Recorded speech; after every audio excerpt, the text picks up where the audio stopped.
Picture standing in the middle of an ancient city, wide streets lined with baked brick houses, advanced drainage systems running beneath your feet, and a sense of order so precise it rivals modern urban planning.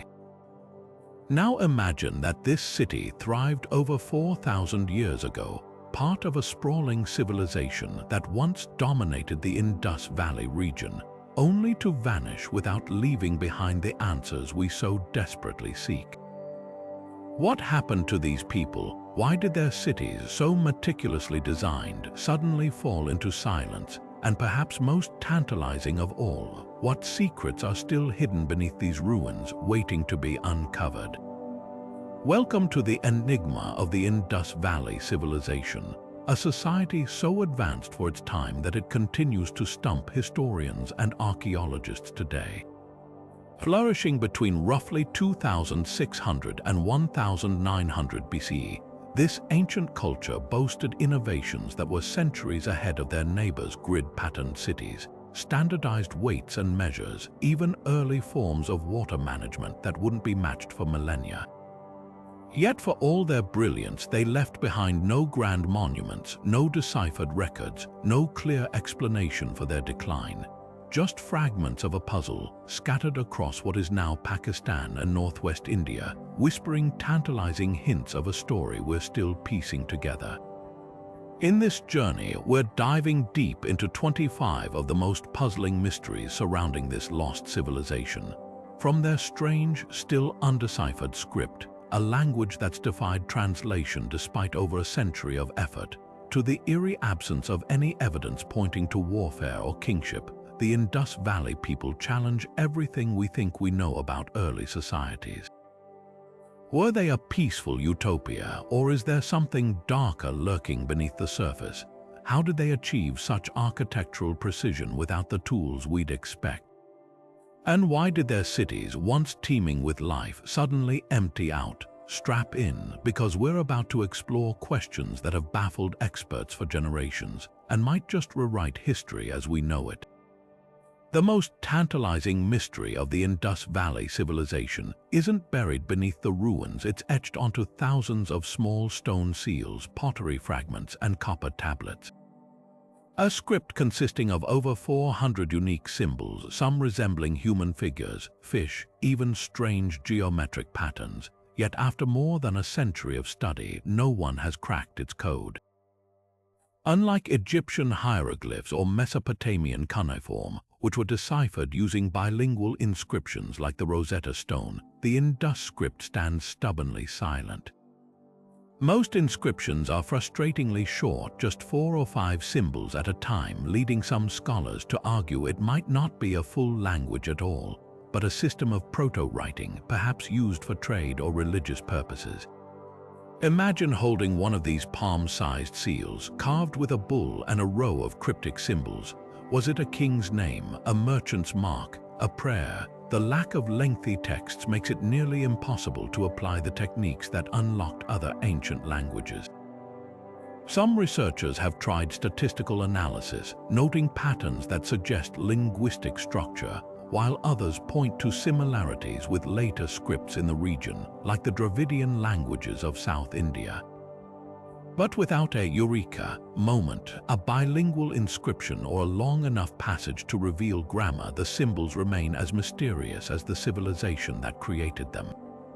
This isn't just an academic puzzle. If we could read these symbols, we might finally hear the voices of the Indus people, learn their laws, their myths, even the reason their cities were abandoned. Instead, we're left with theories. Some suggest the script was purely administrative, listing goods or taxes, while fringe hypotheses propose everything from an early form of Sanskrit to a lost language isolate with no known relatives. The controversy even spills into modern politics, with competing claims about who the Indus people were and which cultures might inherit their legacy. What's undeniable is how much we're missing. The Maya had their codices, the Egyptians their papyri, but the Indus Valley offers no such records. Were there writings on perishable materials like palm leaves that crumbled to dust, or did they deliberately keep knowledge secret, their script a cipher meant only for the initiated. Until we find that Rosetta Stone moment, the whispers of this civilization remain just out of reach, a conversation we can see but not understand. One of the most haunting questions about the Indus Valley Civilization isn't just how they thrived, but why they vanished.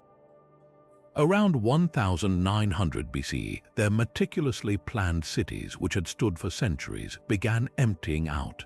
The streets of Mohenjo Daro and Harappa, once bustling with trade and life, fell silent. No battle scars, no evidence of conquest, just a slow unraveling that's left archaeologists scratching their heads for decades. What could make an entire civilization, one so advanced for its time, simply walk away from their homes?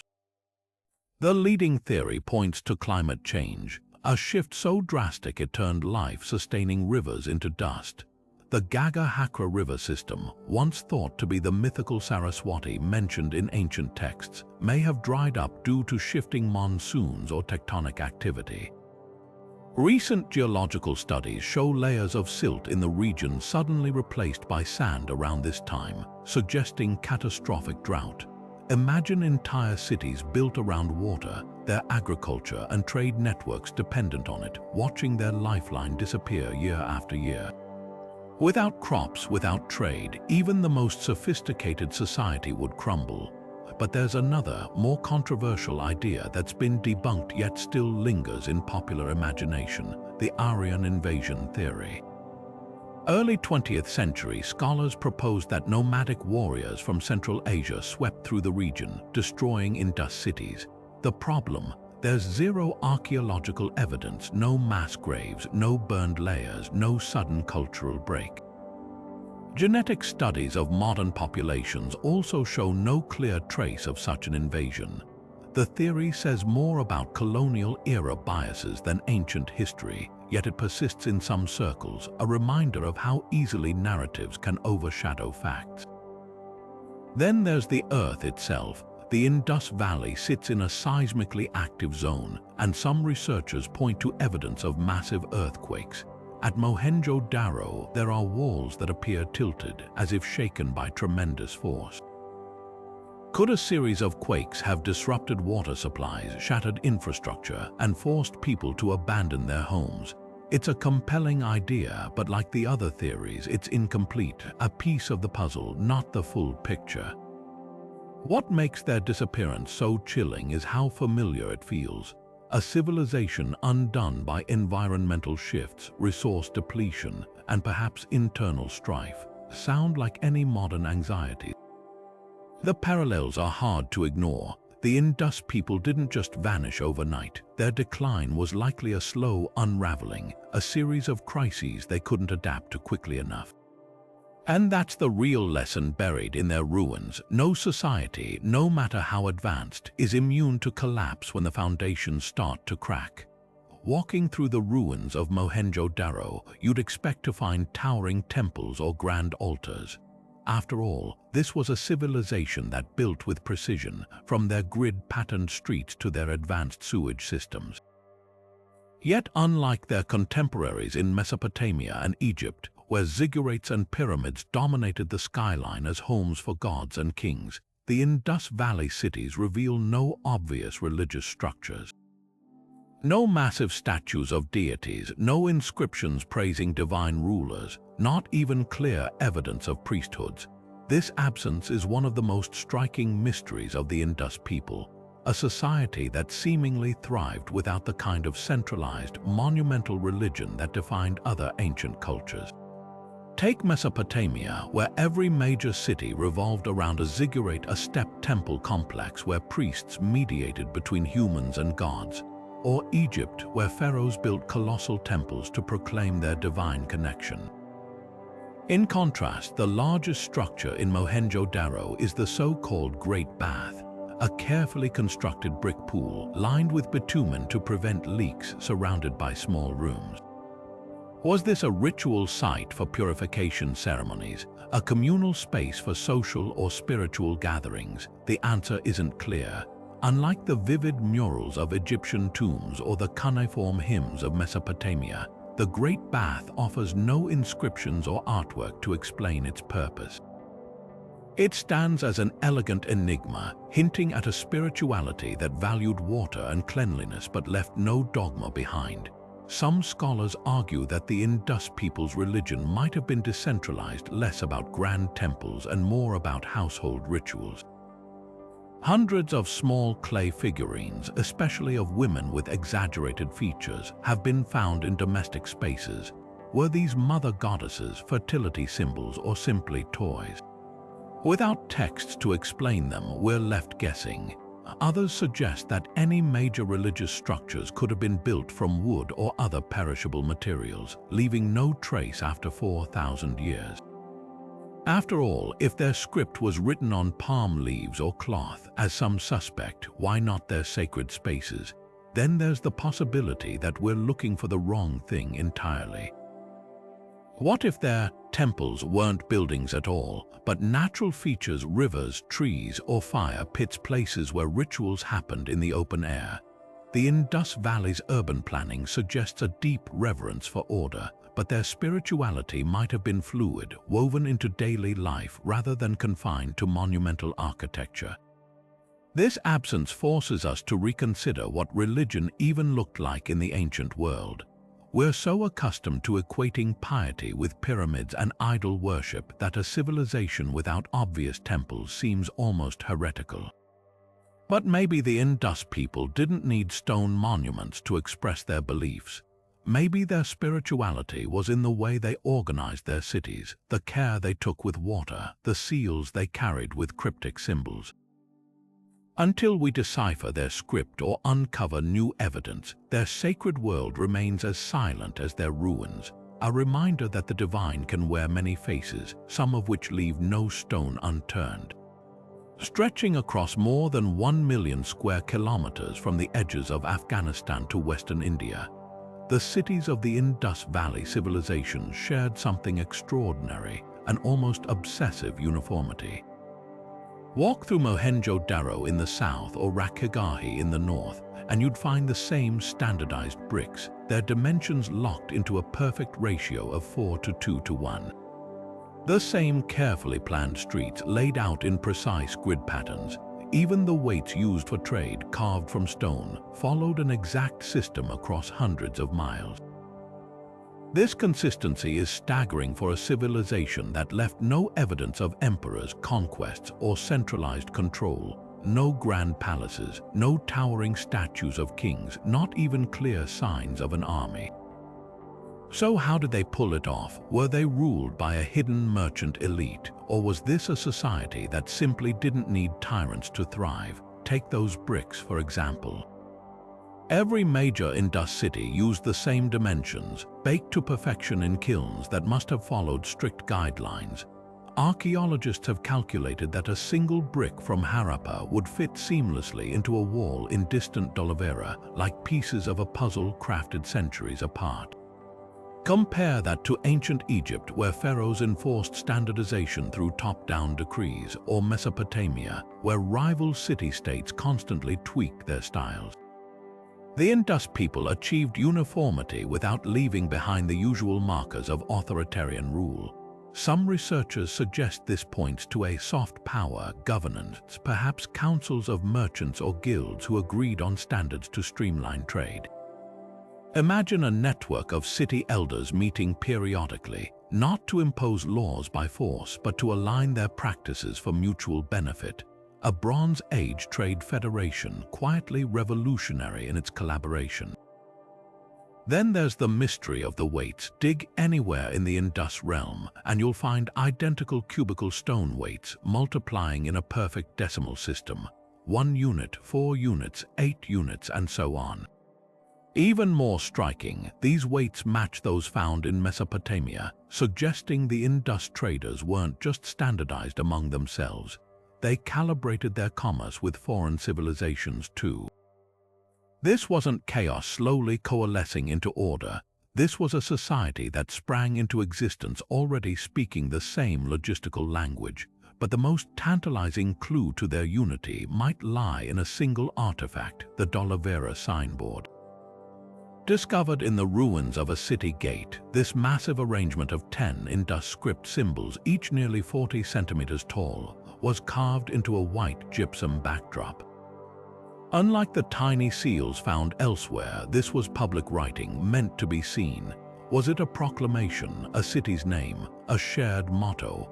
Its prominence suggests a culture that valued collective messaging, reinforcing identity across vast distances.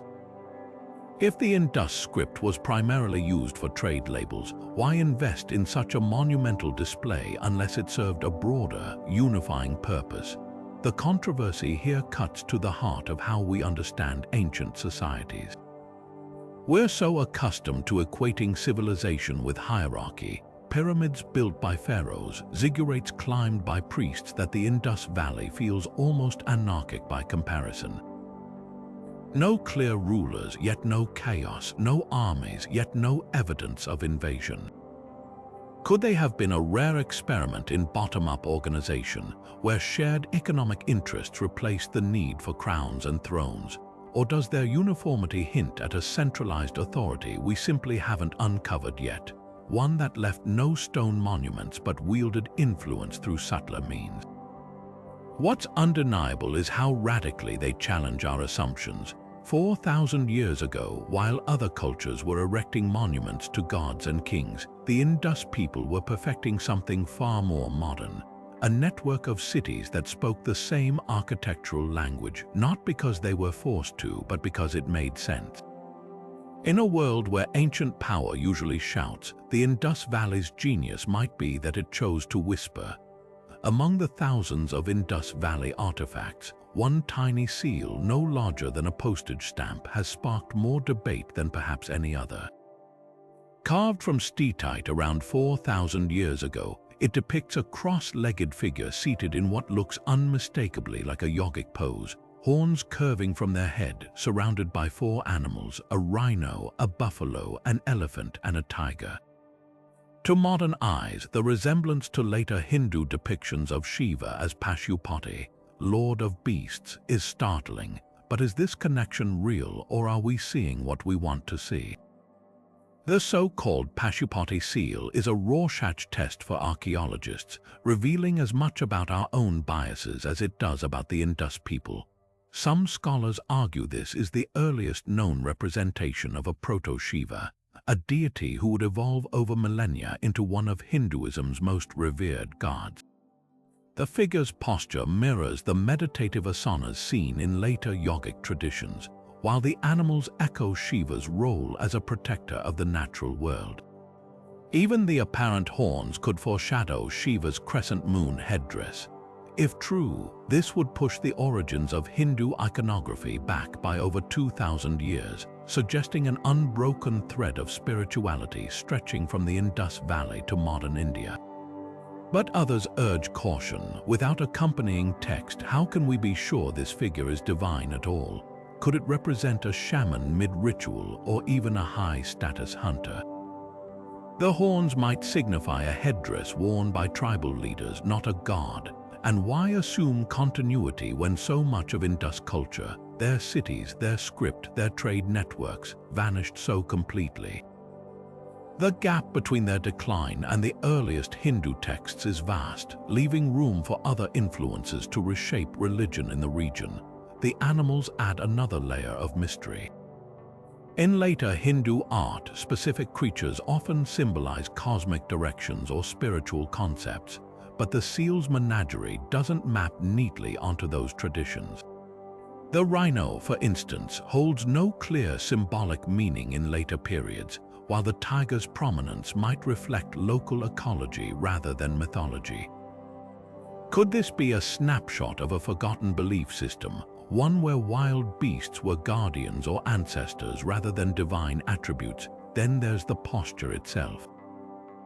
While it resembles yoga, similar seated positions appear in other ancient cultures without any spiritual connection. Mesopotamian seals show figures sitting cross-legged for banquets or administrative tasks.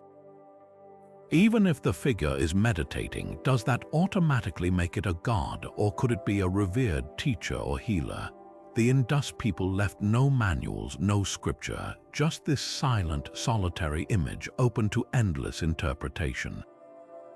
What makes the Pashupati seal so tantalizing is the way it dances on the edge of recognition. It feels familiar, yet just out of reach, like a half-remembered dream. Whether it's a glimpse of Hinduism's deepest roots or a red herring from a culture whose beliefs we'll never fully grasp, one thing is certain. This tiny carving holds a power far beyond its size, reminding us how much history is written not in stone, but in the spaces between what we see and what we long to understand. Step into the ruins of an Indus Valley home, and you'll find something that wouldn't become standard in most cities for another 4,000 years, a private bathroom.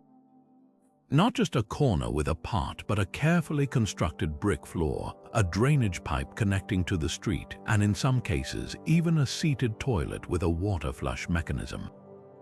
This wasn't a luxury reserved for the elite. Nearly every house in cities like Mohenjo Daro had one, linked to an underground sewer system so advanced it put some modern infrastructure to shame.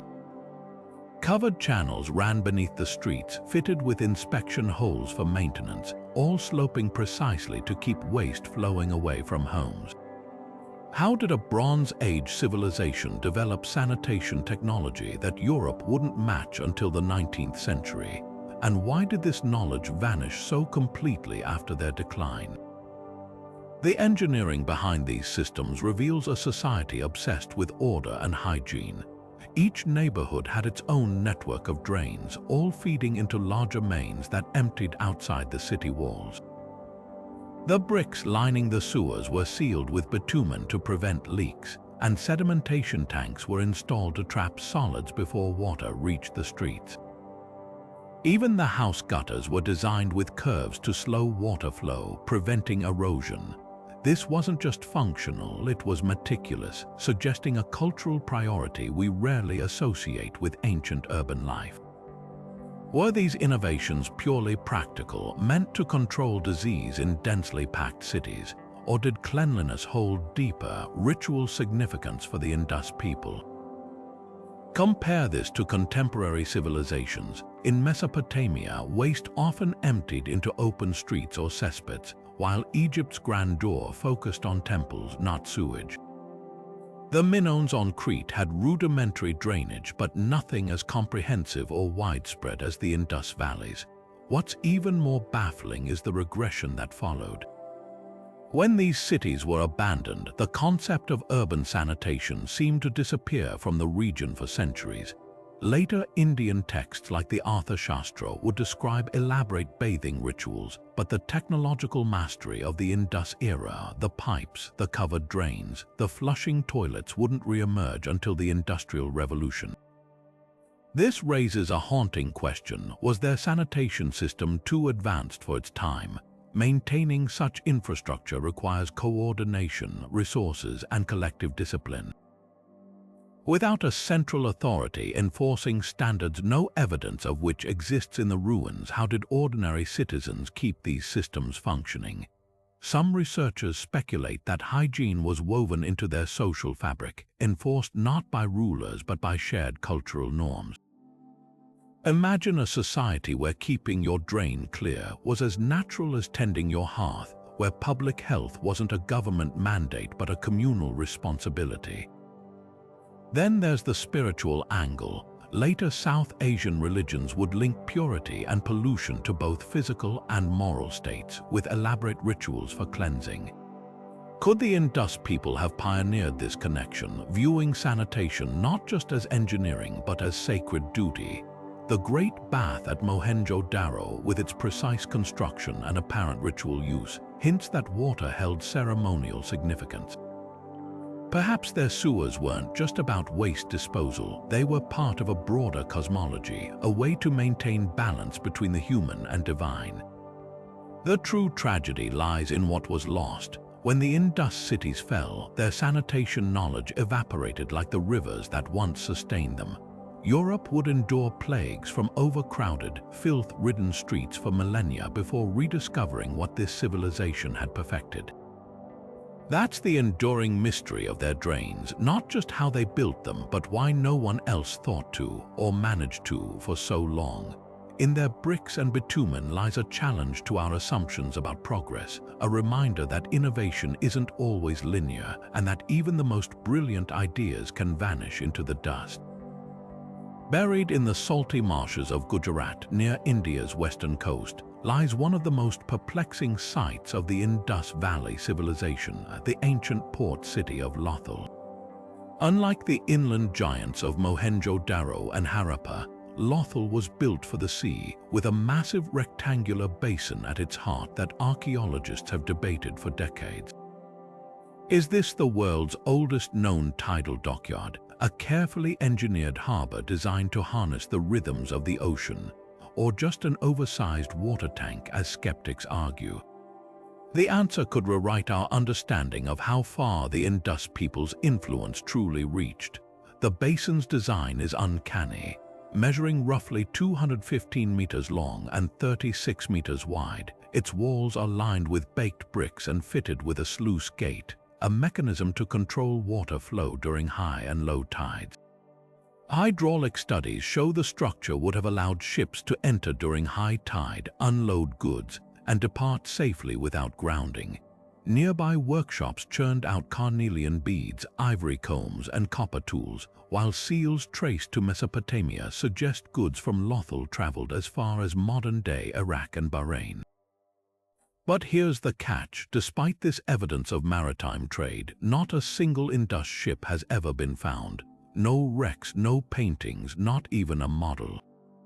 How could a civilization supposedly mastering the Indian Ocean leave behind no trace of their vessels? The silence speaks volumes. Most contemporary cultures, like the Egyptians, who left detailed tomb paintings of their boats, celebrated their maritime prowess. The Indus people, by contrast, seem to have treated their ships as tools, not trophies. Perhaps their vessels were built from perishable materials like reeds or wood, rotting away over millennia. Or maybe their trade relied on intermediaries, with Mesopotamian sailors handling the long-haul routes while Lothal served as a hub for local exchange. Then there's the bead factory. Excavations at Lothal revealed entire workshops dedicated to crafting tiny, intricate beads from semi-precious stones like agate and lapis lazuli. These weren't just ornaments, they were luxury exports coveted across the ancient world. Archaeologists have found Indus-style beads in Mesopotamian tombs, strung alongside local jewelry.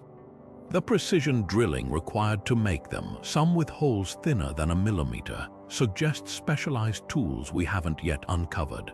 Were these artisans the Silicon Valley engineers of their day, pioneering technologies their neighbors couldn't replicate? The bigger mystery isn't just whether Lothal was a dockyard, but what its existence says about the Indus Valley's priorities. While Egypt and Mesopotamia poured resources into pyramids and ziggurats, the Indus people invested in infrastructure: docks, drains, warehouses. Their greatness wasn't carved in stone for the gods, but woven into the fabric of daily life. If Lothal's basin was indeed a harbor, it would mean this civilization didn't just trade, they engineered their success, bending the sea itself to their will. And that's the real enigma, a society so advanced in logistics, yet so reluctant to brag about it. In a world where ancient kings boasted of conquests on towering monuments, the Indus people let their beads and bricks do the talking. We're left to wonder, were they humble, or was their silence a kind of power? Digging through the ruins of an ancient Indus Valley home, you might find a small clay figurine roughly made, with exaggerated hips and breasts, her face little more than pinched clay.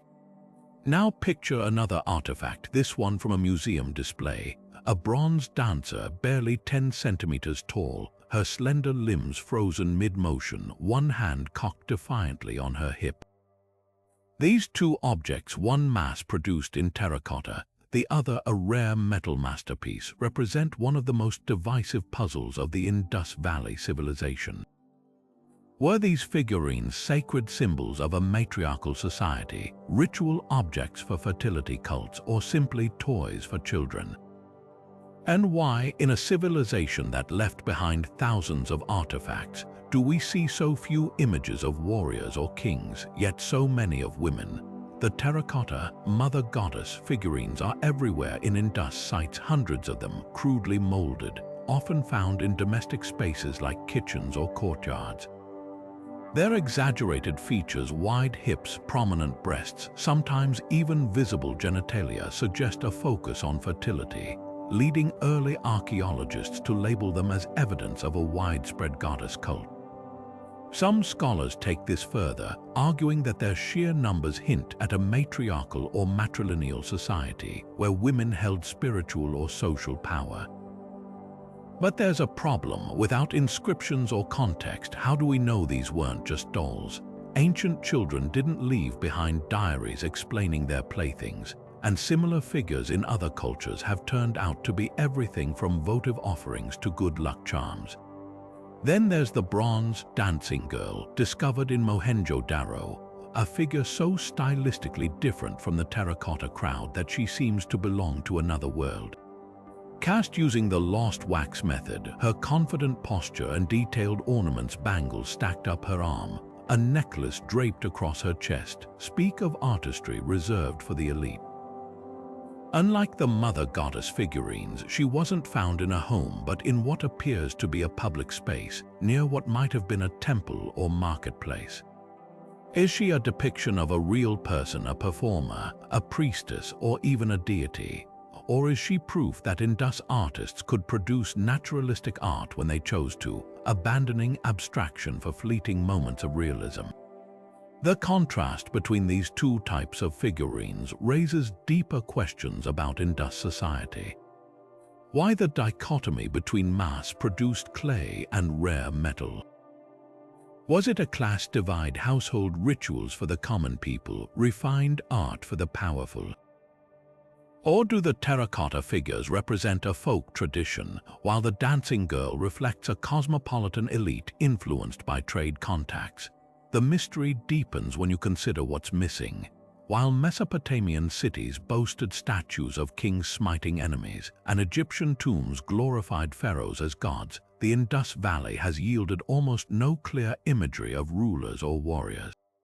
A handful of male figurines exist, but they're far fewer and lack the symbolic weight of their female counterparts. This absence has fueled theories that the Indus people might have been unusually egalitarian for their time, or at least structured in ways that didn't require glorifying individual power. But it's equally possible we're misreading the evidence. What if their kings weren't depicted as warriors but as priests or merchants, their authority vested in economic control rather than weapons? Or what if their most sacred icons were aniconic, symbolized by water, fire, or abstract designs rather than human forms? The figurines, in the end, are like so much of the Indus Valley's legacy, fragments of a language we can't quite decipher. The terracotta goddesses might whisper of household rituals, of women praying for healthy children or bountiful harvests. The dancing girl might be a snapshot of a vibrant performance tradition, or a tribute to a woman whose name we'll never know. Together, they paint a picture of a civilization that, whether matriarchal or not, clearly held the feminine in high regard, not as ornamentation but as a force woven into the fabric of daily life. And that, in a world where so many ancient cultures wrote their histories on the backs of conquerors, might be the most revolutionary mystery of all. In the ruins of the Indus Valley, something is missing, something that defines nearly every other ancient civilization. No swords, no spears, no triumphant carvings of kings leading armies into battle. While Egypt's pharaohs commissioned scenes of enemies bound and kneeling, while Mesopotamia's rulers boasted of sacking cities, the Indus people left behind not a single clear depiction of warfare. Their seals show bulls, unicorns, and meditating figures, but no soldiers. Their artifacts include exquisite jewelry, intricate weights, and pottery, yet almost no weapons. This eerie absence has led some researchers to call them history's first pacifists, a Bronze Age anomaly that thrived without conquest. But is the truth really that simple? or is there another explanation hiding in the silent layers of their cities? First, consider the sheer scale of this mystery. Contemporary civilizations like Mesopotamia and the Minoans left behind armories, daggers, maces, chariots, sometimes buried alongside warriors as grave goods. Even in regions with less evidence of large-scale war, like the early Harappan periods, occasional weapons appear.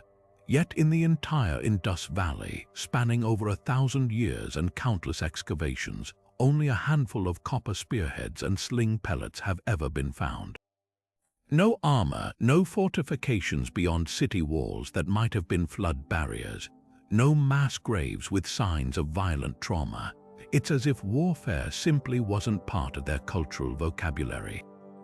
One theory suggests their peacefulness was strategic. Located between the resource-rich Himalayas and the trade routes of the Arabian Sea, the Indus cities may have prioritized commerce over conflict. Why waste resources fighting when stability made them the middlemen of the ancient world? Their standardized weights and measures, found as far away as Mesopotamia, imply a network built on trust, or at least mutual interest. Some scholars compare them to the Minoans, another civilization that flourished with little evidence of warfare until invaders arrived. But the Minoans at least painted scenes of boxing and bull leaping. The Indus Valley offers no such displays of physical competition, let alone violence. Then there's the darker possibility that we're looking in the wrong places. Weapons could have been made from wood or leather, materials that disintegrate over millennia. Bows, slings, or even early forms of padded armor would leave little trace. But if that's the case, why don't their artistic depictions include them? Even perishable weapons leave cultural echoes, a theme other ancient societies couldn't resist illustrating. The plot thickens at Mohenjo Daro, where a single controversial discovery complicates everything. In the 1920s, excavators uncovered a cluster of skeletons. Men, women, children sprawled in streets and homes, some with wounds suggesting violent death. Dubbed the massacre layer, this grim find was initially held up as proof of a catastrophic invasion, but later research questioned this narrative. The wounds might have been post-mortem damage from collapsing debris. The skeletons weren't concentrated in one gruesome event but scattered across layers, suggesting gradual unrest, not a single battle. Most tellingly, there's no evidence of weapons nearby, no arrowheads, no blade marks on bone.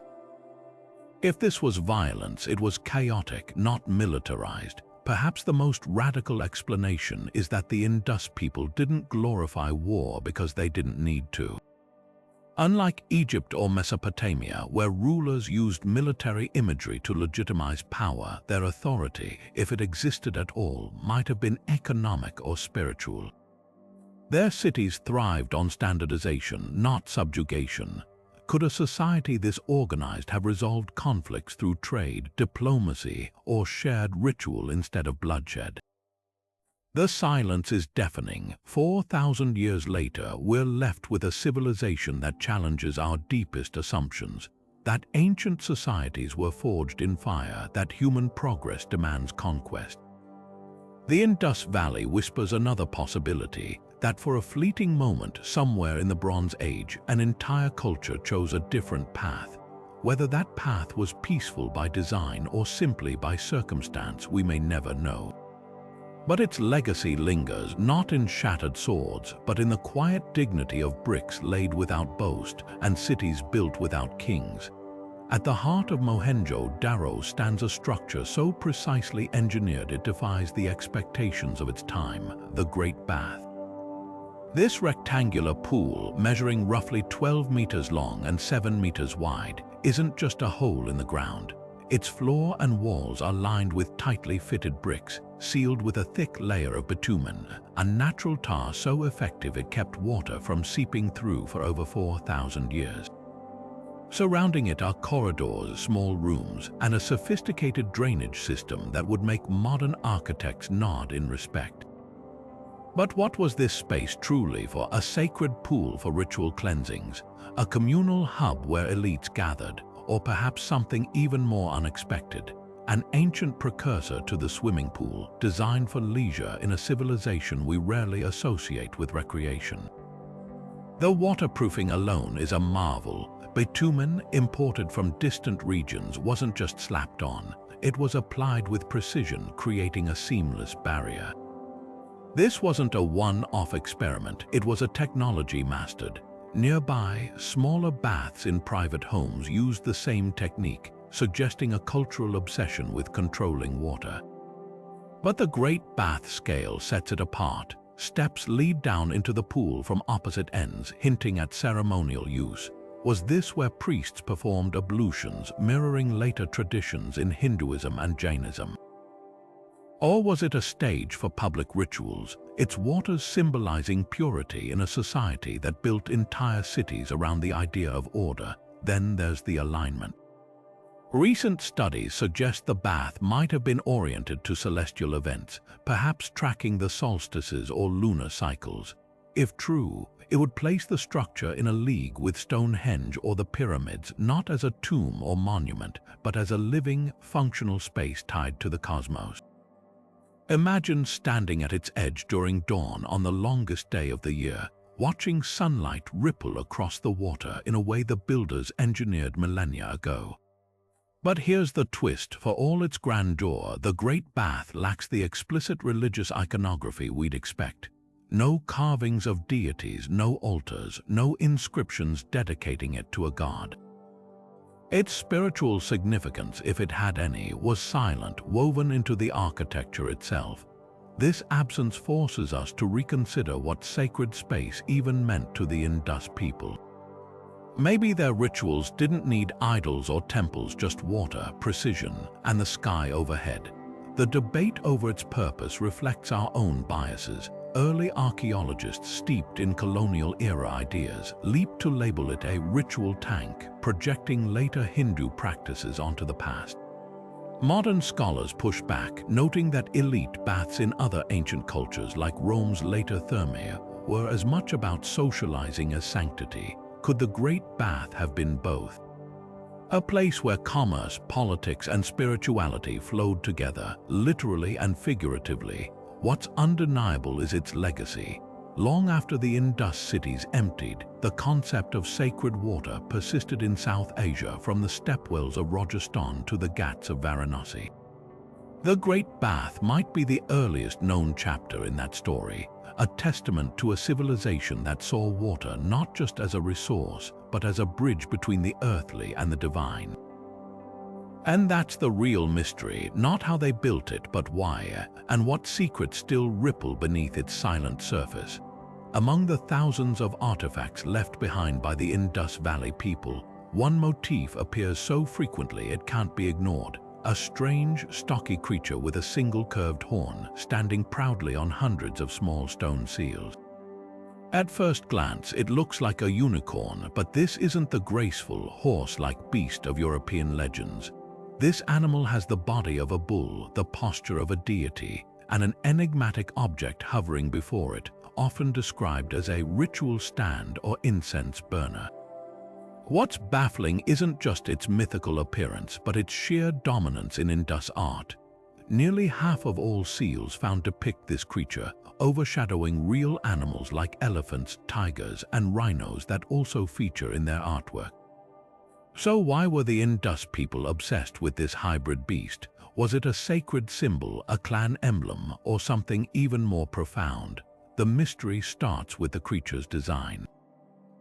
Unlike the fantastical unicorns of later cultures, this one feels intentionally grounded, muscular, sturdy, with detailed hooves and a collar or harness around its neck. Yet that single horn, always shown in profile, defies nature. Some researchers argue it could be a stylized representation of a real animal, like an aurochs or ox, with its second horn obscured by artistic convention. Others point to Mesopotamian influences, where horned deities symbolize divine power, but the Indus version lacks the wings or human features seen in Mesopotamian art. This creature stands alone, neither fully god nor beast, hovering between worlds. Then there's the object in front of it, a rectangular shape sometimes topped with streamers or vessels. Early interpreters called it a sacrificial stand, linking it to Vedic rituals described millennia later in Hindu texts, but without inscriptions we're left guessing. Could it be a feeding trough, a trade license, or even an early form of branding? The repetition of this motif suggests a standardized message, one every Indus trader or official would recognize instantly. The most compelling theory ties these seals to trade networks.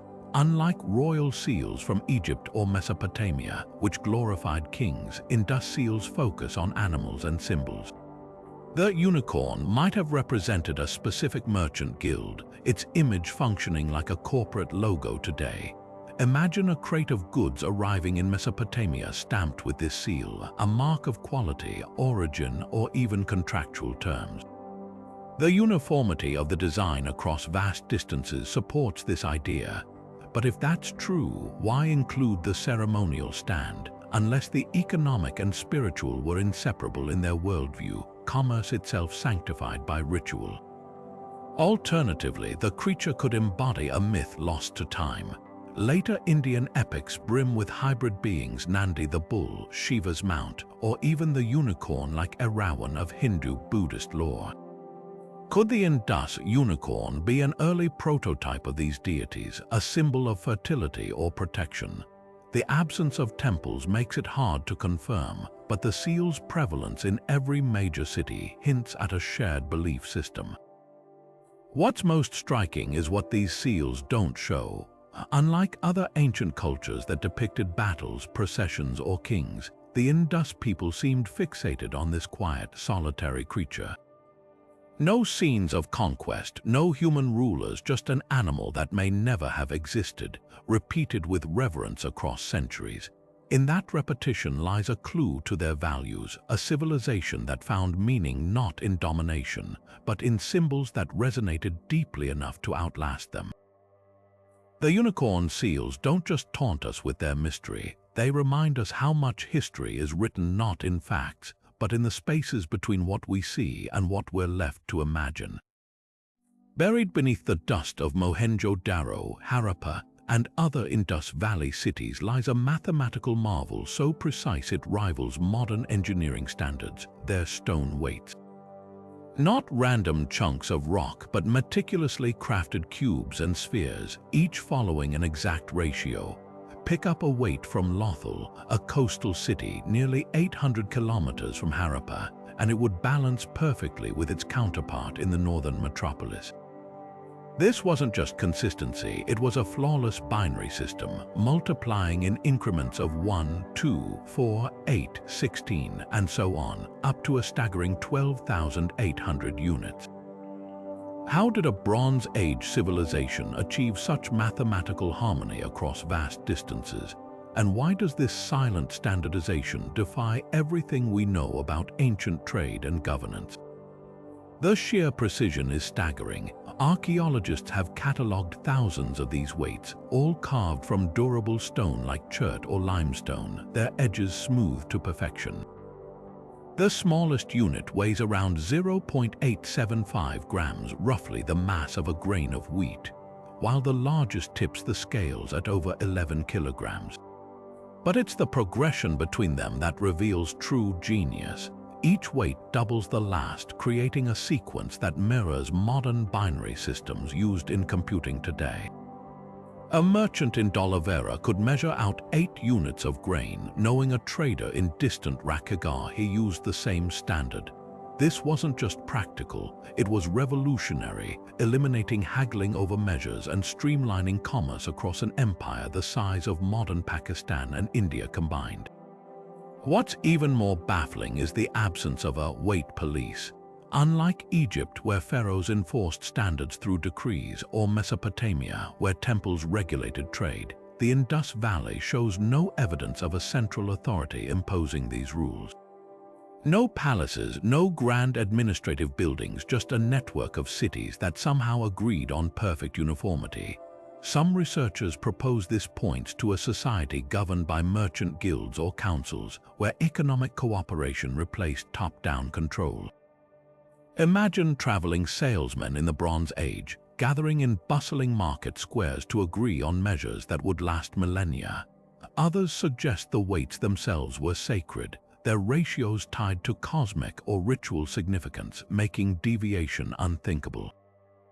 Then there's the craftsmanship. Creating weights this precise required more than crude chisels. It demanded advanced knowledge of geometry and density. The cubical shapes weren't arbitrary. Their uniform dimensions ensured consistent mass despite variations in stone type.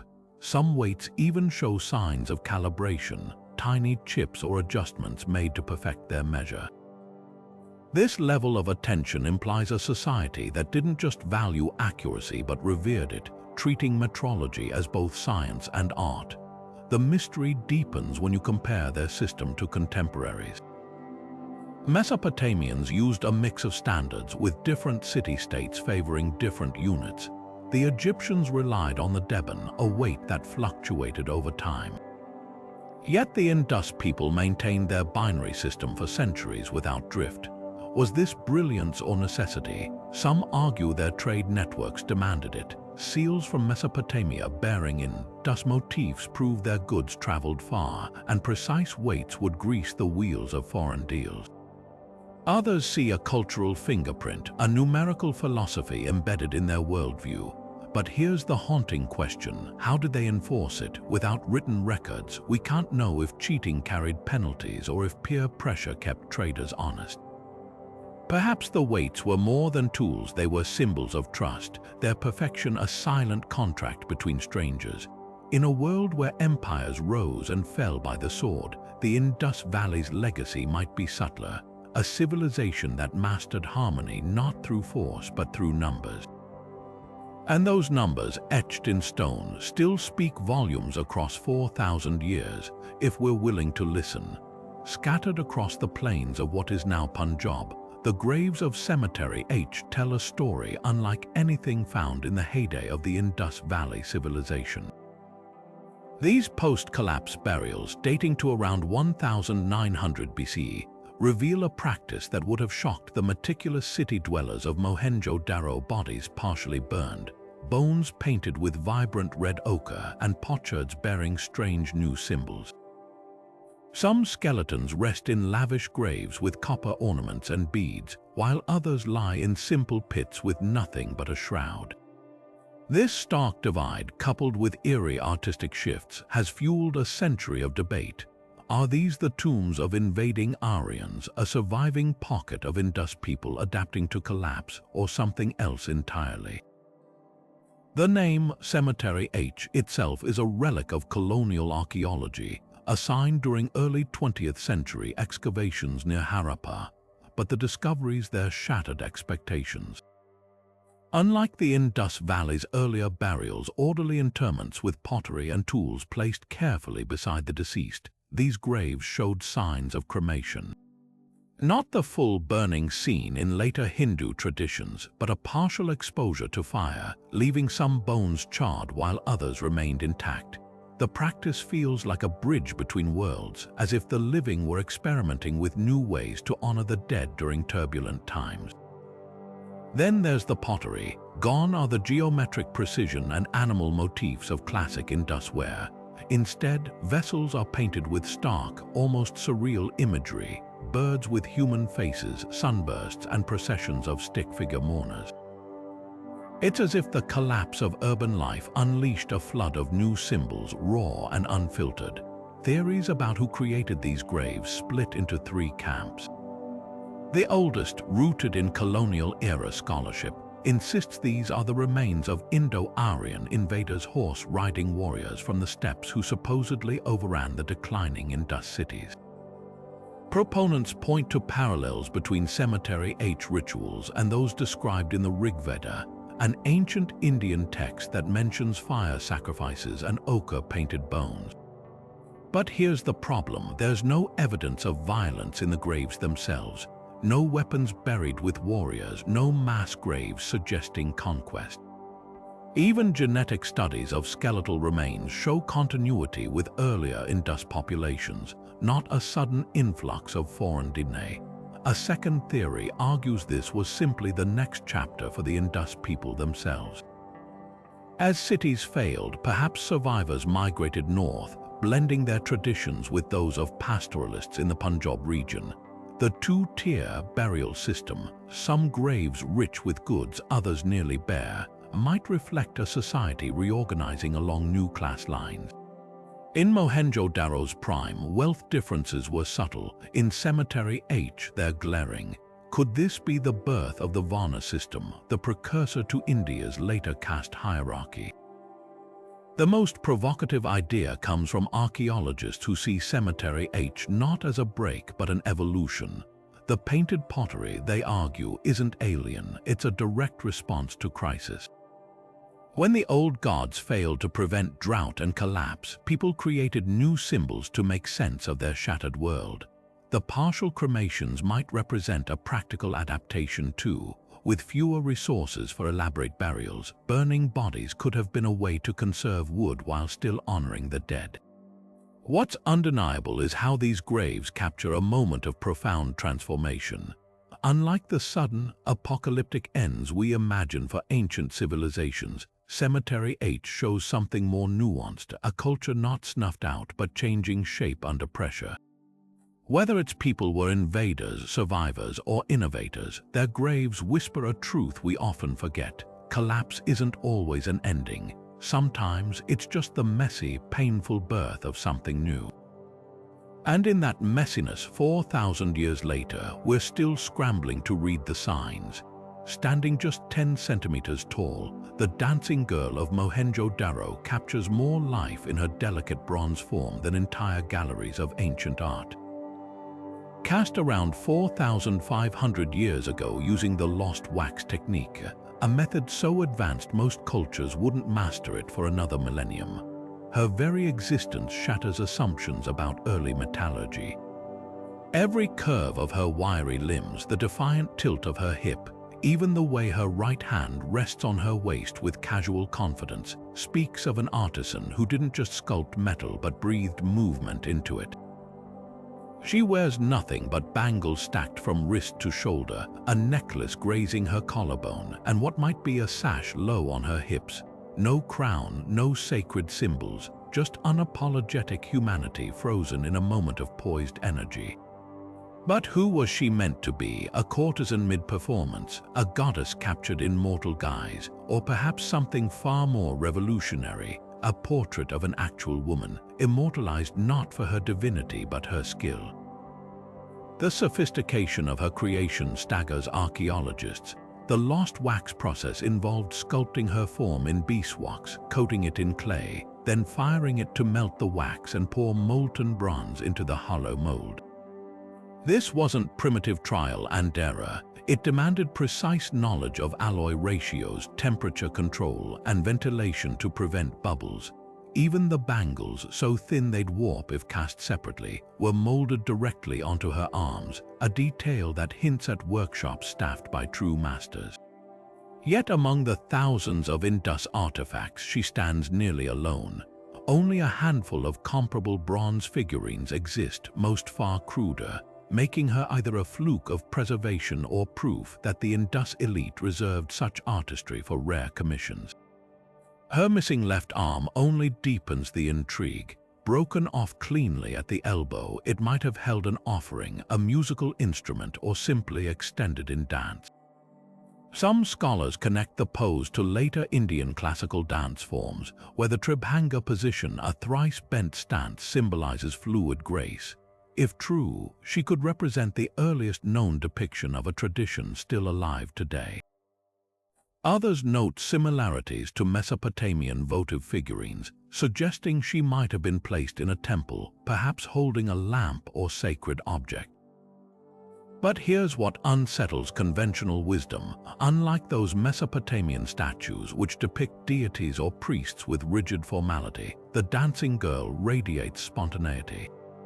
She isn't idealized perfection but a snapshot of personality, her slightly oversized head and asymmetrical lean giving her an almost mischievous vitality. Then there's the ornaments. Those 24 bangles weren't just artistic flourishes, they're clues. In later Indian cultures, dancers wore stacks of bells to accentuate movement, while married women adorned themselves with similar jewelry. Yet the necklace resembles those found in elite graves, not common households. This collision of symbols resists easy categorization. Was she a ritual performer bridging sacred and secular worlds, a noblewoman celebrated for her artistry, or most tantalizing, evidence that Indus society granted certain women public prominence we've yet to fully grasp? The mystery amplifies when you consider where she was found, not in a royal tomb or shrine, but amidst the rubble of a modest neighborhood near what might have been a granary. No accompanying inscriptions, no replicated statues to confirm her importance, just this lone figure surviving earthquakes, floods, and millennia to whisper across time. In her delicate defiance, she challenges our hierarchies of ancient value. While other civilizations built monuments to kings and conquests, the Indus people may have immortalized something far subtler: the quiet power of a dancer mid-step, her story etched not in stone but in bronze and shadow.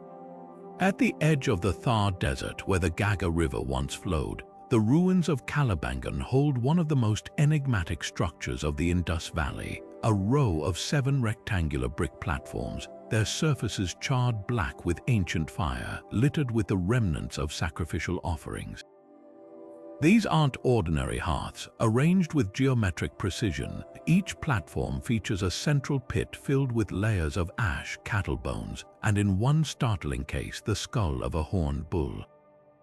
The discovery sent shockwaves through archaeological circles.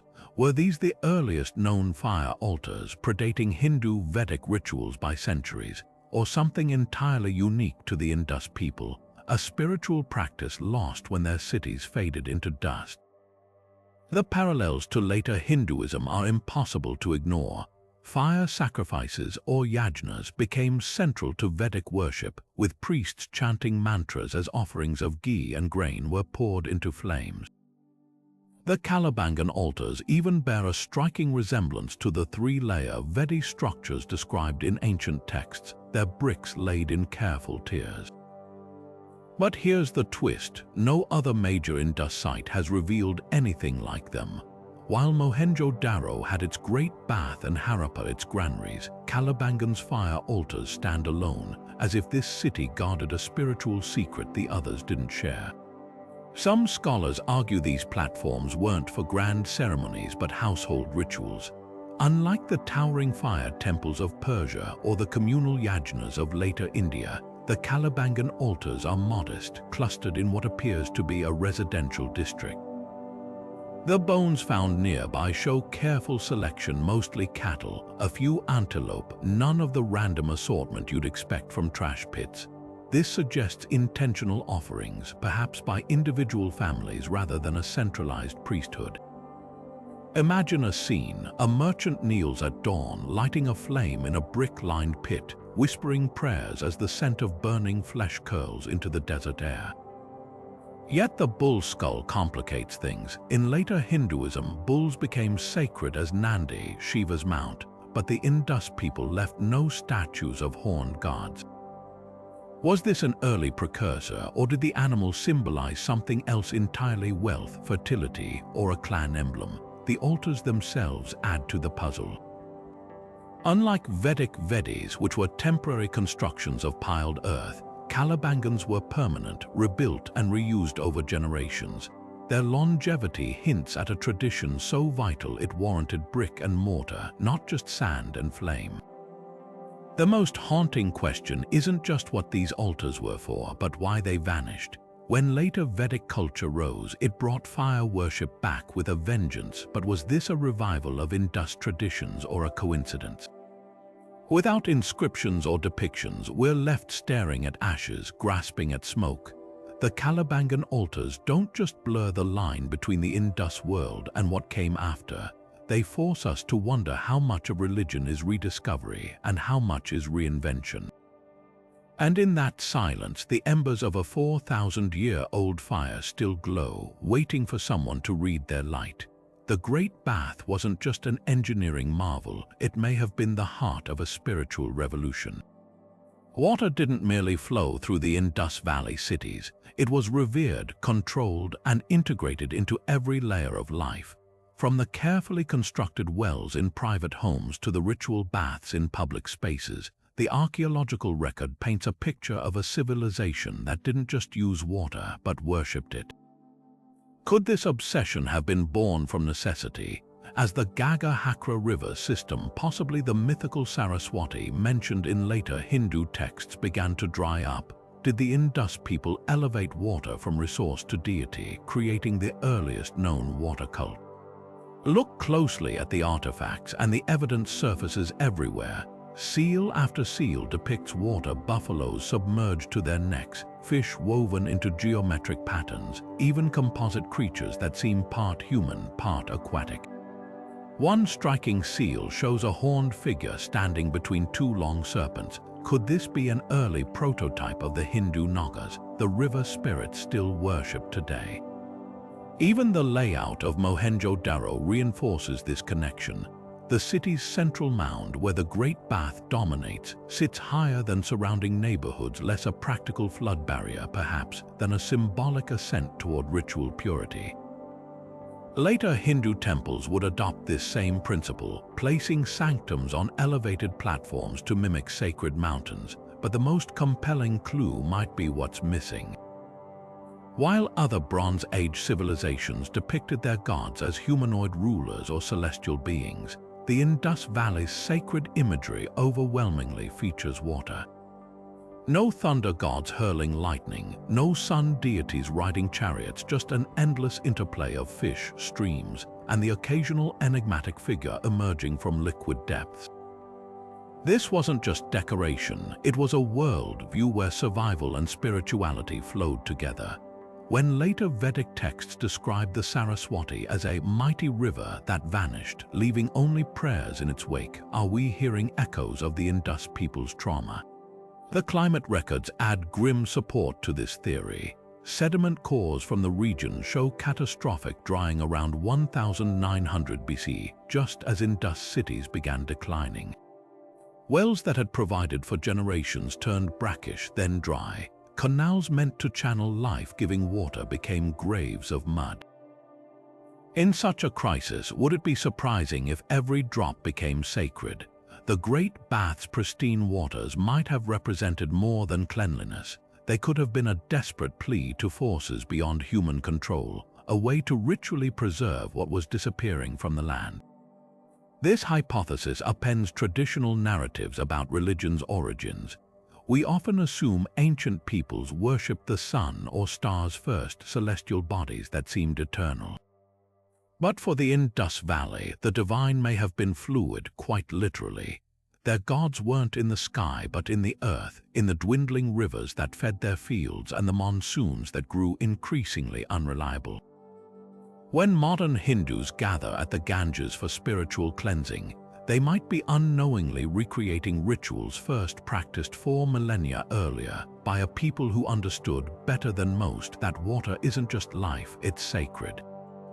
Buried in the sands of time lies a fabric so revolutionary it transformed human civilization, not silk, not wool, but something far more humble, cotton.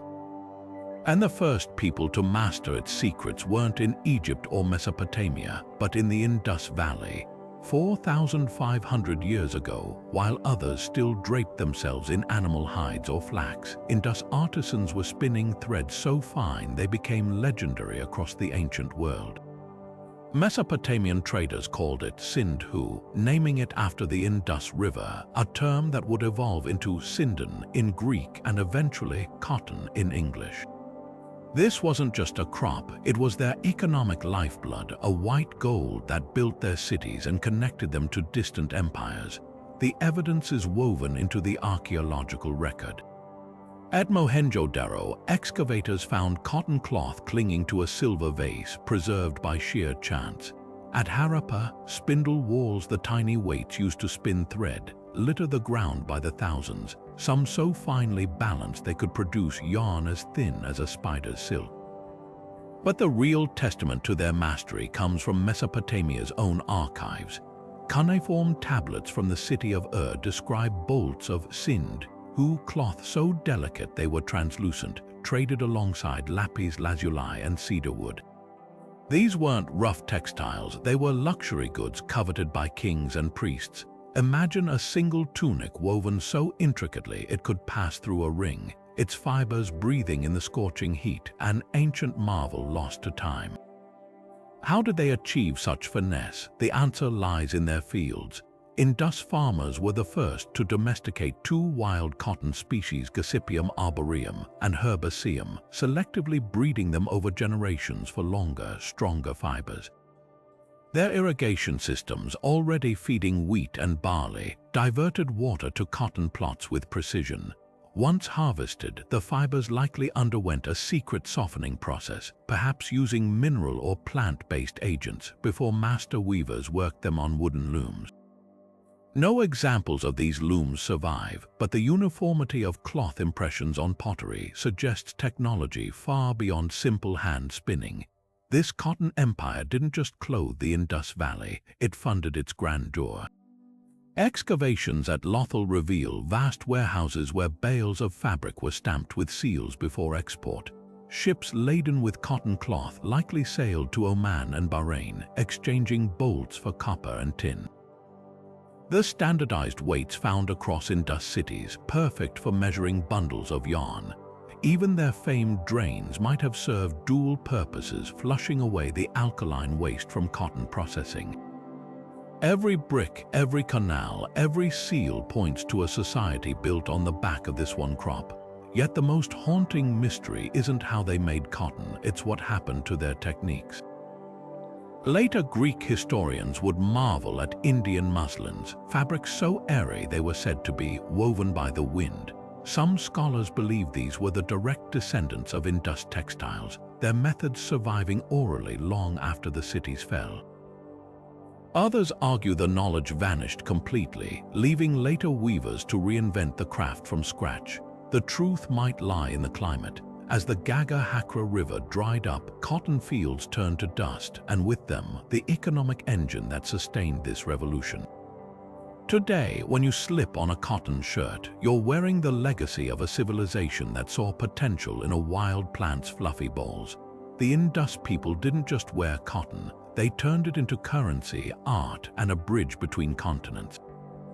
And somewhere in the earth, beneath layers of silt and time, their finest muslins may still lie hidden ghostly whispers of a fabric that once draped the ancient world. Climbing the steps of an excavated house in Mohenjo Daro, you might not realize you're standing in what could be history's first apartment building. The foundations tell a story of multi-story structures, some possibly reaching 3 or 4 floors high, constructed with such precision that their lower walls still stand 4,000 years later. But where's the proof of these upper levels? Unlike Egyptian pyramids or Mesopotamian ziggurats, the Indus Valley's vertical ambitions left behind only ghostly imprints, staircases leading to nowhere, thickened load-bearing walls that suggest supporting weight from above, and collapsed piles of brick rubble that hint at floors long since vanished. The mystery isn't just how they built upward, it's why their upper stories dissolved so completely while the ground floors endured. The answer may lie in an ingenious material choice. Excavations reveal that while lower walls used robust baked bricks uniformly sized at a ratio of 4 to 2 to 1, upper levels likely relied on wood and sun-dried mud brick. This combination would have made perfect sense. Baked bricks resisted monsoon floods at ground level, while lighter timber and mud construction kept towering structures stable in earthquake-prone terrain. But wood doesn't survive millennia in the Indus floodplain. The same river silt that preserved ground floors devoured everything above, leaving archaeologists to reconstruct vertical cities from clues like joist holes in walls or the distribution of household debris across different foundation levels. One architectural feature, however, defies this pattern: the baffling windcatcher platforms found atop surviving walls. These brick-lined shafts angled toward prevailing winds may have been the Bronze Age's answer to air conditioning. As desert breezes funneled down the channels, they'd pass over water stored in clay pots below, cooling interior spaces through evaporation. Similar systems appear in later Persian architecture, but the Indus versions predate them by centuries. Imagine a merchant's family on the third floor of a Harappan townhouse, afternoon heat shimmering outside, while these clever ducts pull in air cooled by the very bricks that baked all day in the sun. The engineering implications are staggering. Multi-story living required more than strong walls. It demanded solutions for water access, waste removal, and circulation in crowded urban spaces. At Oliveira, archaeologists found remnants of what might be rooftop reservoirs, fed by gravity through terracotta pipes. In Lothal, certain staircases widen at intervals, suggesting landing areas where goods could be hoisted between floors. This wasn't haphazard construction, it was vertical urbanism planned with the same precision as the street grids below. But here's the haunting question: if these buildings soared so high, why haven't we found more evidence? The answer might lie in a tragic twist of preservation. While Mohenjo-Daro's baked brick foundations survived, cities like Ganriwala, where mud brick construction dominated, are little more than undulating mounds, their upper stories melted by time. What we call the Indus Valley cities may only be their skeletons, the durable ground floors of metropolises that once reached for the sky. The silent testimony of these ruins forces us to reconsider ancient urban life. While Mesopotamians built outward, the Indus people built upward, maximizing limited space in river-crowded plains.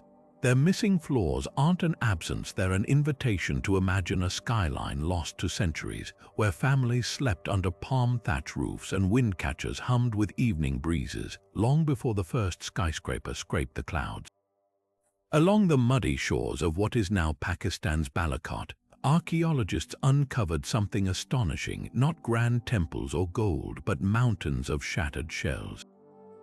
This unassuming coastal town was the Indus Valley's answer to a factory district, a hive of activity where millions of mollusk shells were harvested, cut, polished, and transformed into luxury goods. The scale is almost industrial. One excavation alone revealed over 60,000 finished shell bangles in a single workshop, alongside stacks of discarded fragments reaching several meters deep. If Mohenjo-Daro was the civilization's administrative heart, Balakot was its jewelry box, supplying elites from Harappan to Mesopotamia with gleaming armfuls of prestige. But how did this small settlement become the epicenter of a shell empire? And what secrets does its gritty, glittering waste reveal about trade in the ancient world? The process was as meticulous as it was massive. Workers waded into the nearby Indus Delta or sailed to distant reefs to collect specific species chank shells for bangles, mother of pearl for inlays, spiny oysters for their vibrant purple hues. Back in Balakot's workshops, artisans used copper saws and drills to slice the spiral chanks into perfect rings, each bangle requiring mathematical precision to avoid cracking the brittle material. The refuse tells the story of trial and error: piles of misshapen discs, half-drilled holes gone awry, and delicate inner walls discarded like pencil shavings. Yet the successes were breathtaking bangles so thin they shimmered like porcelain, some etched with geometric patterns that caught the light with every movement. The numbers defy belief. Conservative estimates suggest Balakot's workshops produced millions of bangles over centuries, enough to adorn every third woman in major Indus cities. But here's the puzzle: unlike cotton or beads, which traveled far beyond the civilization's borders, these shell goods rarely appear in Mesopotamian markets despite their obvious value. Could they have been too fragile for long voyages, or was their worth tied to cultural meanings that didn't translate abroad? Some researchers propose the shells held ritual significance, their spiral shapes echoing cosmic symbols, their oceanic origins linking wearers to primordial waters. A handful of seals show women with arms stacked high with bangles, hinting they may have marked life stages or social status rather than mere decoration.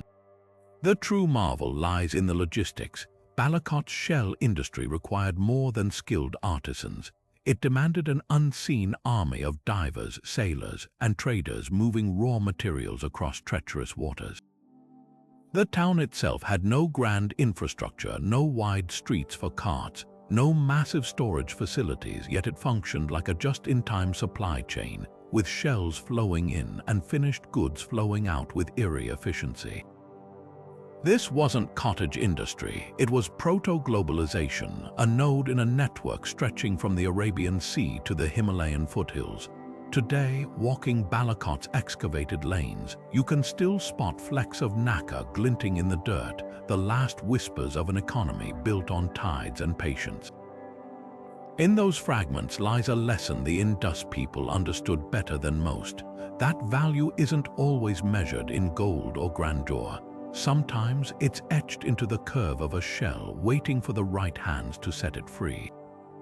Emerging from the ruins of Mohenjo Daro, the so-called priest-king statue stands as one of the most iconic yet enigmatic artifacts of the Indus Valley Civilization. Carved from rare white limestone, a material imported from distant quarries rather than locally sourced, this 17-centimeter-tall figure radiates quiet authority with his carefully combed beard, half-closed eyes, and that distinctive trefoil-patterned robe draped over one shoulder. But here's the twist: everything we think we know about him might be wrong. From the moment archaeologists unearthed him in 1927, they've been locked in debate. Is this really a king, a high priest, or something far more unexpected? Perhaps a wealthy merchant, a revered teacher, or even a deity walking among mortals? Let's start with that robe. The trefoil motif decorating his garment isn't just decorative, it's a symbol that appears across Indus seals and artifacts, often associated with figures in positions of power. Some scholars argue it represents a sacred plant or ritual design, linking the wearer to spiritual authority. Others note similar patterns in Mesopotamian art where they denoted royal status. But here's what's strange: if he's a king, where's his crown, his weapons? The statue's bare head and empty hands contrast sharply with the jewel-laden pharaohs and armored warlords of other ancient cultures. This absence speaks volumes. Was Indus leadership less about militaristic display and more about subtle symbols? Then there are the eyes. Deep hollows suggest they once held inlays, possibly precious stones or shell that rotted away over millennia. This wasn't just artistic flair, it was a deliberate choice seen in other elite Indus figurines. Were these insertions meant to catch firelight during ceremonies, making the figure seem alive, or does their removal hint at ritual deactivation, a practice known in other cultures where statues were symbolically killed to release their power? The empty sockets give him an eerie, almost spectral presence, as if he's watching across 4,000 years with stolen eyes. The material itself raises questions. Limestone doesn't exist in the Indus floodplain. It had to be transported hundreds of kilometers, likely from the Kurthar Mountains. This wasn't just a logistical feat, it was a statement. In Egypt, white limestone was reserved for divine or royal statues, its purity symbolizing connection to the heavens. Did the Indus people share this symbolism? Or was the stone chosen for practical reasons, its softness allowing finer details than local steatite? The statue's smooth, almost luminous surface suggests a craftsman who understood how to make stone breathe. The most compelling theory, though, comes from what's missing around him. Unlike Mesopotamian rulers who commissioned armies of statues to proclaim their might, the priest-king stands alone. No duplicates, no inscriptions boasting of his deeds. This singularity suggests he wasn't just a political figure but something rarer, a cultural archetype. Maybe he embodies the ideal Indus leader, a blend of merchant, mediator, and mystic whose authority came not from conquest but from maintaining the delicate balance between earth and water, trade and tradition. Or perhaps we've been projecting our own assumptions onto him all along. In a civilization that left no deciphered texts, even the name Priest King is an invention, a placeholder for a truth we may never uncover. That's the real power of this small statue, not in the answers it gives, but in the questions it keeps alive. Every time we study his inscrutable face, we're not just looking at history. We're seeing our own reflection in the silence. Amid the geometric precision of Indus Valley cities, the circular platforms of Dolavera and Kalibangan stand out like deliberate disruptions in a world of right angles. These massive brick structures, some measuring over 15 meters across, rise from the urban grid like abandoned stages, their curved walls too deliberate to be accidental. Unlike the utilitarian drains or crowded residential quarters, these circles serve no obvious practical purpose. Their floors are meticulously paved, their edges sometimes lined with mysterious sockets or channels. Were these the Bronze Age equivalent of town squares where crowds gathered for announcements or rituals? Could they have been industrial workspaces for processing metals or drying textiles? Or is their true significance written not in bricks but in the stars above them? One clue lies in their celestial alignment. At Dolavera, the largest platform aligns with specific solstice, points a feature that becomes hauntingly familiar when you examine later Indian stupas. The Great Sanchai Stupa, built over 2,000 years after the Indus cities fell, shares this same preoccupation with cardinal directions and solar events.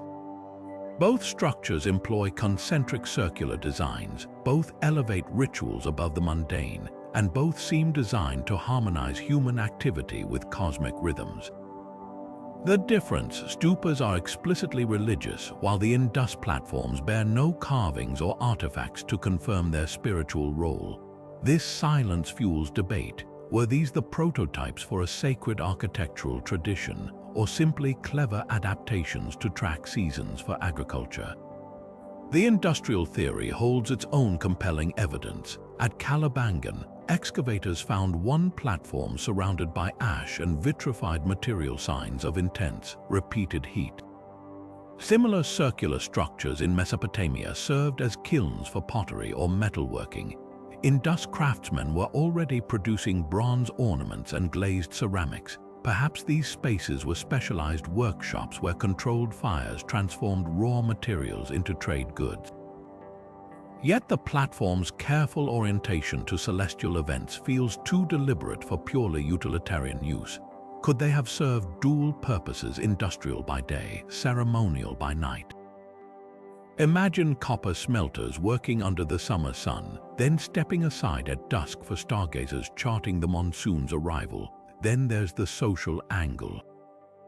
Unlike the narrow streets of residential districts, these open circles could accommodate dozens, maybe hundreds of people. Their acoustics are uncanny. A speaker standing at the center can be heard clearly at the edges without shouting. Later Indian traditions featured communal storytelling and philosophical debates in similar spaces. The platform's lack of thrones or raised seating suggests egalitarian gatherings rather than kingly proclamations. Perhaps this was where disputes were arbitrated, trade agreements sealed, or seasonal festivals celebrated. In a civilization that left no evidence of temples, these circles might have been the closest thing to sacred space, not by housing gods but by gathering community. What makes these platforms truly mesmerizing is their stubborn refusal to fit neatly into any single category. They're too precise for mere plazas, too clean for industrial zones, too public for private ritual. Their legacy lingers not just in stupas, but in the chakras of yoga tradition, energy circles mapped onto the human body, and the roundabouts of modern city planning. In their curves, we glimpse a civilization that understood the power of the circle long before others saw it as more than a shape, as a symbol of cycles, of unity, of the infinite. And that may be their ultimate message, that some truths can't be contained by straight lines. Buried in the ruins of Mohenjo Daro lies a tiny bead no wider than a sesame seed, pierced with a hole so fine that even modern needles struggle to match its precision. This minuscule marvel, carved from steatite and threaded onto long-lost fibers, represents one of the Indus Valley's most confounding technological leaps. How did artisans 4,000 years ago drill holes thinner than a millimeter into stone beads without metal tools hard enough to withstand the friction?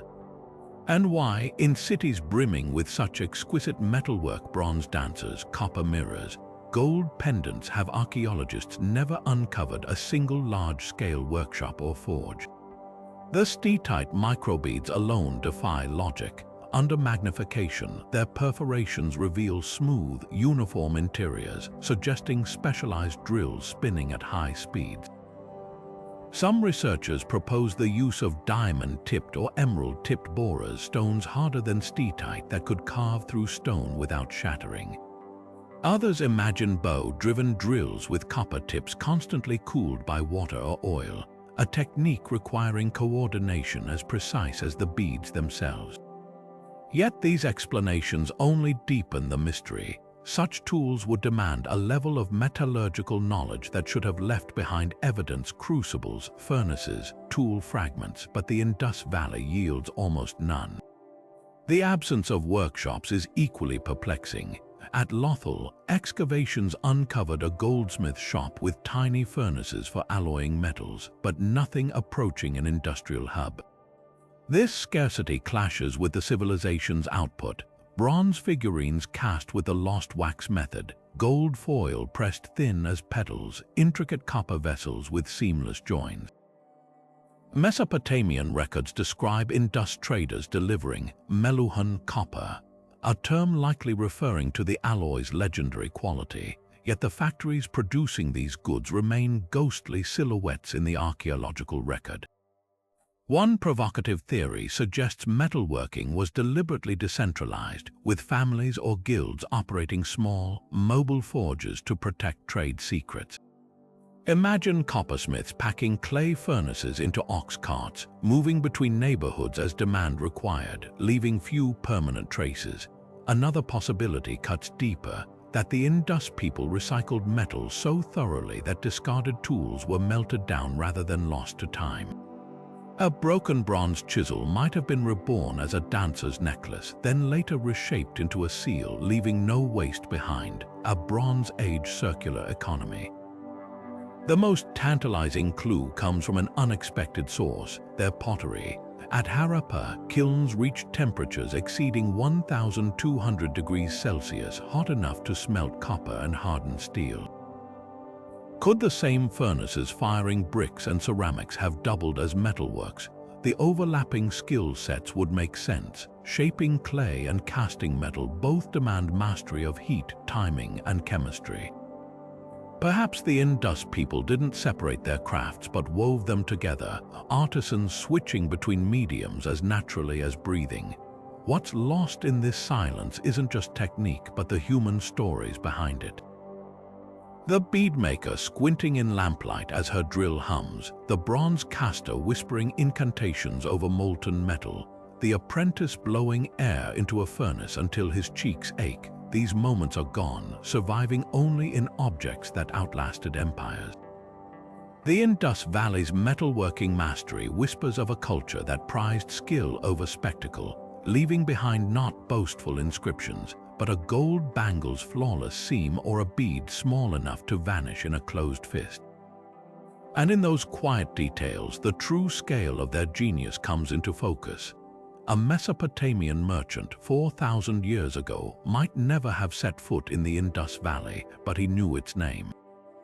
Scrawled on clay tablets in cuneiform script, the word Meluha appears again and again, alongside tantalizing descriptions of ivory, carnelian, and exotic woods arriving by ship. This was how the wider ancient world referred to the Indus civilization, a land so distant yet so vital to their economy that its name became synonymous with luxury. But here's the puzzle. While Egyptian and Mesopotamian traders planted colonies across the Mediterranean and Persian Gulf, the Indus people left no such footprints beyond their homeland.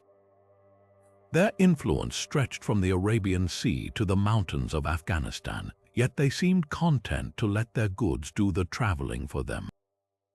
What kind of civilization builds a trade empire without empire building? The evidence of their reach is undeniable.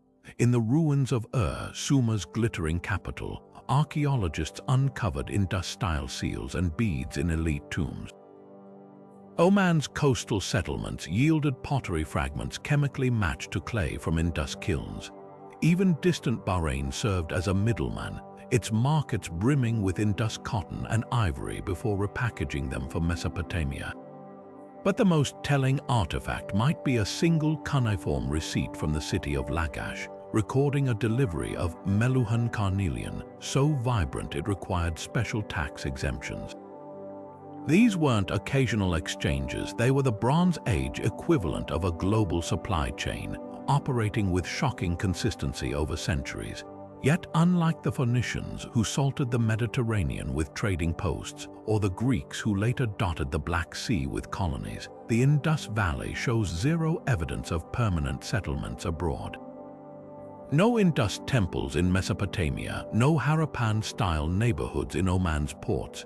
Even in Afghanistan, where they sourced precious lapis lazuli, the vivid blue stone that became a status symbol from Egypt to Sumer, their presence amounts to way stations, not towns. This reluctance to plant flags puzzles historians. Were they simply uninterested in territorial control, preferring to work through local partners? Or did their unique social structure, with its emphasis on collective governance over individual conquest, make colonization anathema? The lapis lazuli trade offers clues. Mined from the rugged peaks of Afghanistan's Badakhshan province, this radiant blue stone traveled over 1,000 kilometers to reach Indus workshops, where artisans transformed it into beads and inlays. The route wasn't just a path, it was a carefully managed operation, with way stations spaced where water and shelter were guaranteed. But here's what's missing: military garrisons. Other civilizations would have fortified such valuable supply lines. The Indus people seem to have relied instead on mutual interest and reputation. Afghan miners, Balochi herders, and Indus merchants formed a chain of trust stretching across mountains and deserts, bound by shared profit rather than spears. This network's crowning achievement wasn't its expanse, but its resilience. When Mesopotamian city-states crumbled into warfare or drought, the Indus trade adapted, rerouting goods through new partners. Theirs was an empire of connections rather than conquests, built on the certainty that a well-made bead or a bolt of fine cotton could cross languages and borders without an army behind it. Perhaps that's why they left no colonies, because they didn't need to.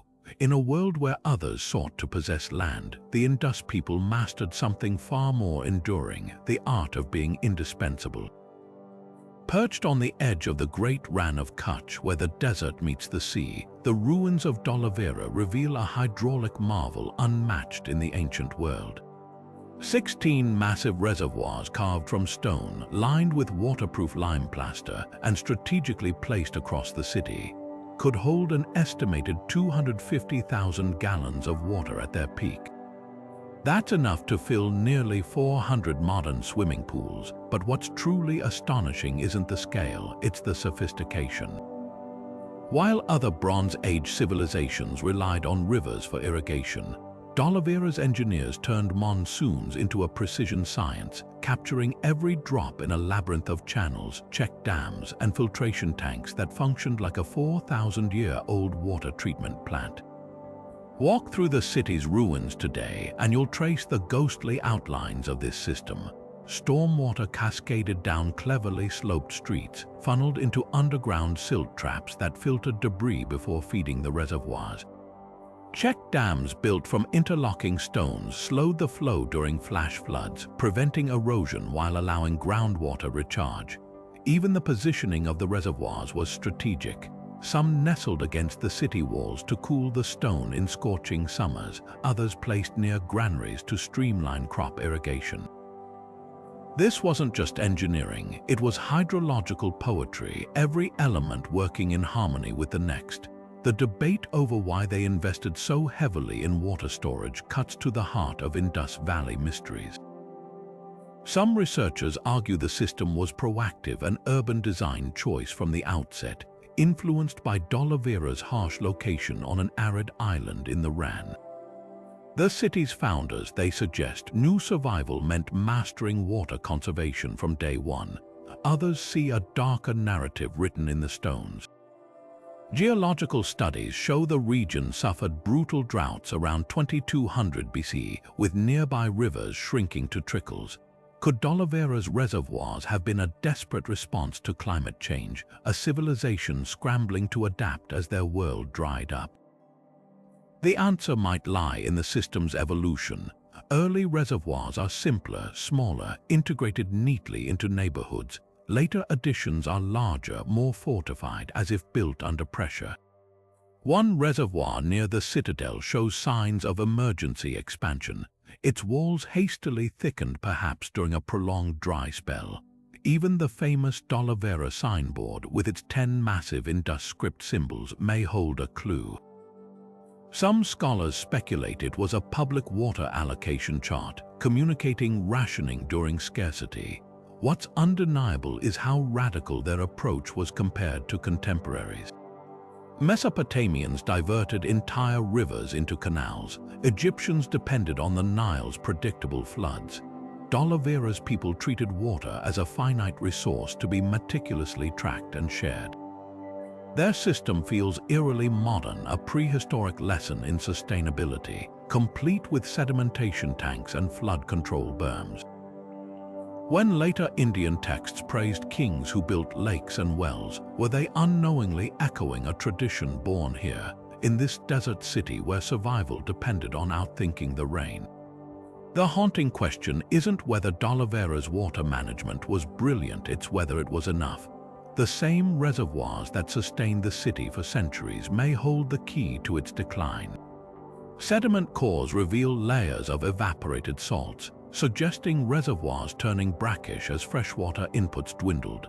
In the end, even the most ingenious system couldn't compensate for a climate in collapse. The great tanks emptied, the sluice gates fell silent, and Dolivera's last inhabitants walked away, leaving behind not just a city, but a warning carved in stone and mortar about the delicate balance between human ingenuity and nature's limits. Modern South Asians carry fragments of the Indus Valley Civilization in their very DNA, yet this genetic legacy comes wrapped in layers of mystery. Recent studies analyzing ancient skeletal remains from Rakhigarhi and modern populations reveal a startling truth. While the Indus people's genes persist, their cultural footprint vanished almost entirely. The key lies in two ancestral groups, ancestral North Indians Ani and ancestral South Indians Asi, whose blending shaped the genetic landscape of the subcontinent. But how could a civilization so advanced leave so little cultural trace in the descendants who still carry their bloodline? Groundbreaking work by geneticists like David Reich and Vasant Shind shows that modern South Asians derive between 50 to 60% of their ancestry from the Indus Valley people. Yet this inheritance isn't uniform. Northern populations, particularly those speaking Indo-European languages like Hindi or Punjabi, show stronger genetic ties to Central Asian steppe pastoralists, the so-called Aryans who migrated south around 2000 BC.